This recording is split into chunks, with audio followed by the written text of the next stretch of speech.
Okay guys, I'm doing something that I have never done before, or I shall say, I've never done on the farm before. I'm Holly. Drew here. I'm Jerry. Good morning all. We are here at the last summer farmers market.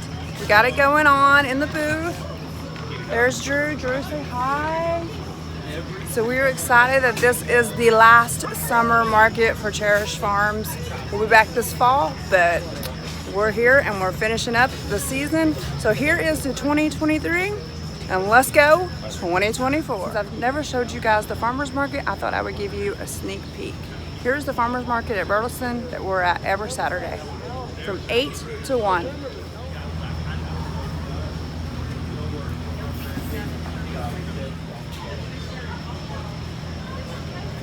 This right here is our competition.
And that's just the first part. It actually goes even further up here.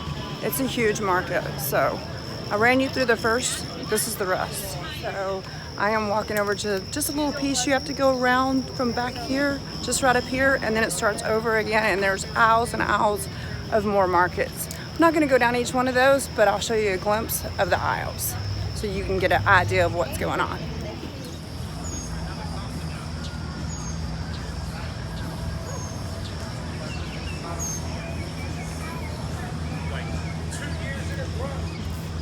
So you go down that way and then you turn and there's more. And you can come up this way. And a lot of times during the summer there's more and more aisles.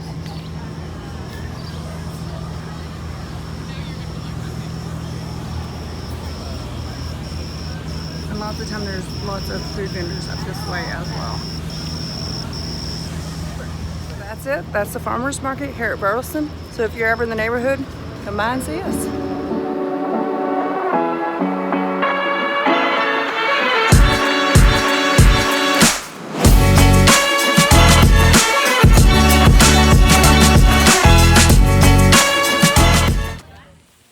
Okay guys, I'm doing something that I have never done before, or I shall say, I've never done on the farm before.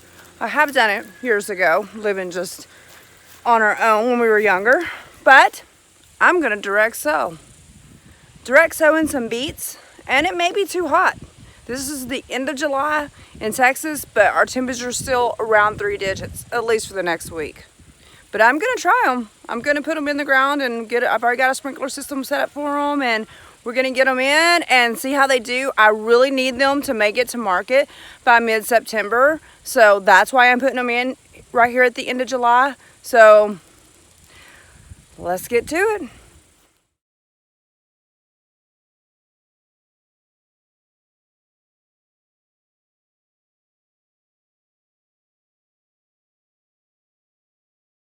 Okay, we got a lot of beets going on because we've got the beets. So She'll be hooking us up with some.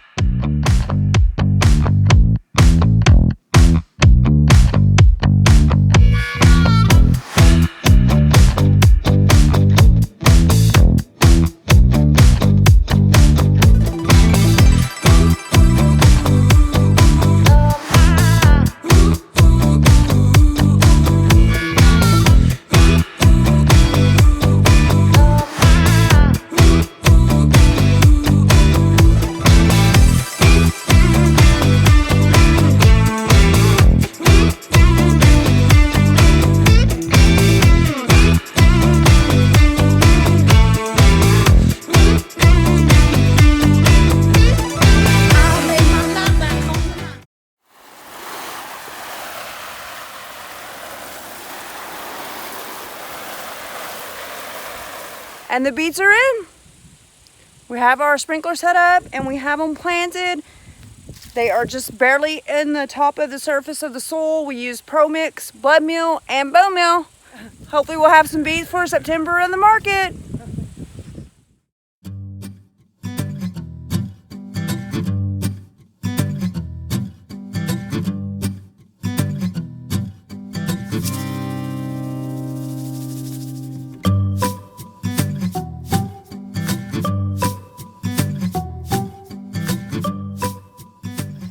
It's so sad out here, so sad. We had to pull all the tomatoes. They are done for the year.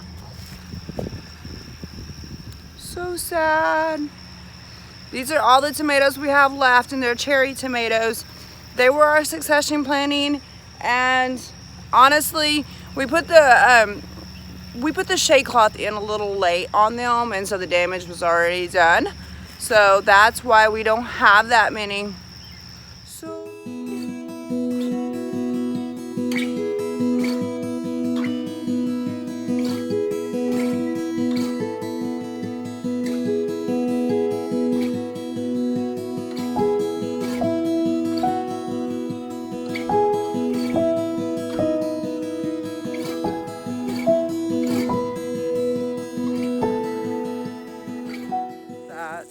So we're out here trying to debate why we lost these last succession planting. They're not producing, and they haven't produced. I think we got one harvest off of them, but they're not doing really well. And they get water and everything. They don't now as much, but they were looking like this before we even cut down on the water. So my thought process is that when we put the shade cloth up, that the damage was already done. What's your theory, Drew? About what? Of why these plants look so bad. Do you agree? Do you think that it was that we put up the shade cloth too soon? Too late. Too late, I mean, Yeah, and the damage was already done? Yeah, it's no big deal. These are already done a couple successions. It's on the second. Is it on second? Well, look, it's already this tall. So you're going to have one more bloom, and you can't get a plant this big. And they weren't giving us much anyways. No, they weren't. They weren't giving us very much. It was there too is some late. black cherry in there, and I do have someone that comes to the market just for the black cherry. But what I'm doing now is they are delicious. Because I see that we may get one more for us. You can't eat those. Don't eat those. Whatever you do, don't eat those. They don't look very good. No, they don't taste good, and they hurt. They're not bad though. It's because they're homegrown. They're hot. Like this tomato. I know it's good. You see that orange tomato? Orange tomatoes are my favorite. Orange tomatoes are my favorite. If you ever meet me at the market, I'm gonna tell you that. They have a great taste to them. Here, take this So one, fresh too. tasting. They're brother and sister. Ah, You yes. can't break them up. I'll eat them for a salad. I love me some orange I can hear tomatoes. them saying it right now. Eat us. Eat us. Like I tell the grandbaby, they gotta have purpose. We pick them so that they grow more. So they're feeding us. This morning we're gonna finish up these pro cuts. We got the zinnias in yesterday, but today is pro cut day, so we're gonna get those in. We have some beets that made it through the last succession planting that I've made. There's like 7 of them. So we're gonna put those in. They'll be ahead of the other beets if the other beets ever make it.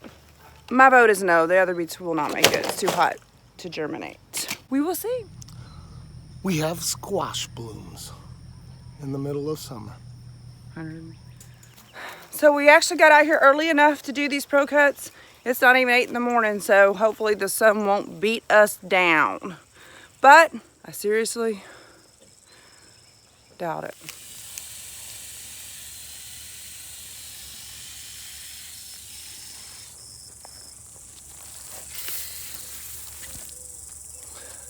Don't forget, we're putting pro cut sunflowers in right now. If you put those in and you live at a house, you're gonna need to hire a pro to cut them because they are pro cuts. So let's not get a ticket.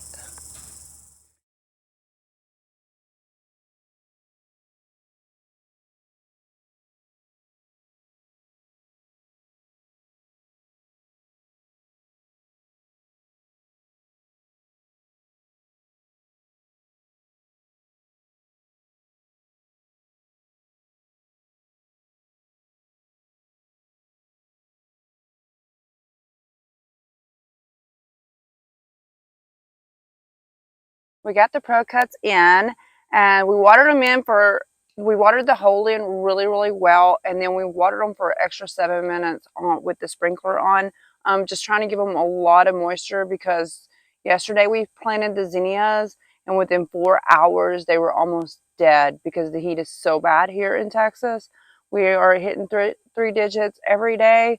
So, and we still got like another at least 2 weeks of it. So it's hard to plant right now, but we needed to get these in or they were going to die anyways. So, but the pro cuts are in, and let me show you what I also did as a little trick. I'm hoping that it helps. I don't know that it will, but it's a little trick I just did on these pro cuts, and I will show you what it is.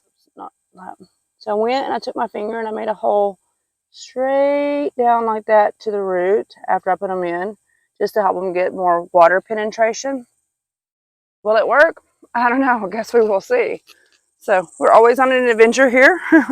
There was a good surprise out here this morning. We didn't think the beets were going to make it, and they still might not. But we did get a good surprise. There is one little beet that has popped. Yay for the farm! Well, we put some wood chips down in hopes of trying to save the pro cuts because less than 24 hours and we've lost almost half of them. Such as Texas heat. And the zinnias, well, they didn't make it. Texas heat is mean, and in just a few hours, yeah, we lost almost all the pro cuts, and we lost the zinnias in 2 days, and the beets, yeah, they didn't germinate. But I should have known better than that, to be honest. We'll germinate them in the house and put them out and start the next succession planting of our beets. So thanks, Texas, for all the heat. Hey guys, thanks for joining us. We hope you enjoyed the film, and we'll see you next time here on the farm.